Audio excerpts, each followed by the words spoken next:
একটা ঝালমুড়ির মশলা বানাবো, সেজন্য এখানে 2টা পেঁয়াজ কেটে নিয়েছি, একটু ছোটো সাইজের, 1 ইঞ্চি পরিমাণ আদা কুচি আর 3 কোয়া রসুন কুচি। এখন এটা আমি ব্লেন্ড করে নেব।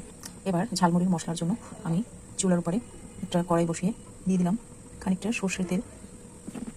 তেলটা গরম হয়ে এলে এর মধ্যে দিয়ে দিলাম ব্লেন্ড করা সেই আদা রসুন পেঁয়াজের পেস্ট। এই মশলাটা খুব ভালো করে নেড়ে করে কষিয়ে নেব, যাতে এতে কোনো কাঁচা গন্ধ না থাকে। এরপর আমি ব্লেন্ডারের জারের খানিকটা পানি দিয়ে এর মধ্যে নিলাম 1 টেবিল স্পুন মরিচের গুঁড়া, হাফ টিস্পুন হলুদের গুঁড়া,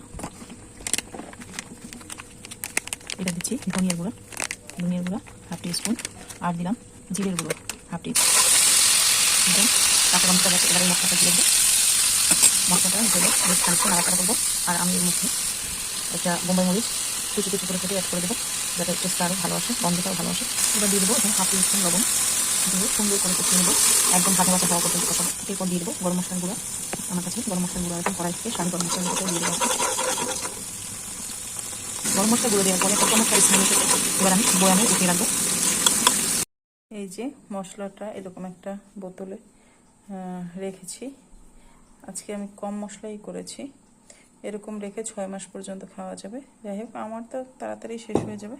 আর এটুকু আমি রাখলাম মুড়ি মাখানোর জন্য, টাকাতে দিলাম।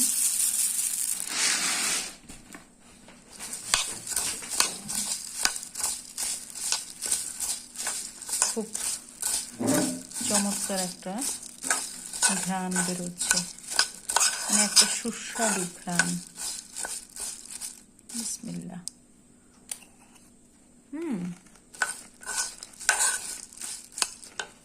খাও, খুব মজা।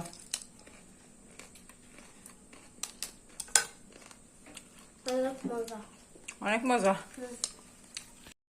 এই যে এক পাশে ঝালমুড়ি, আর আমরা একটা পুডিং করেছি সন্ধ্যাবেলা, এটাকে আনমোল্ড করা হয়নি, এটা ঠান্ডা হতে দেওয়া হয়েছে। খাও।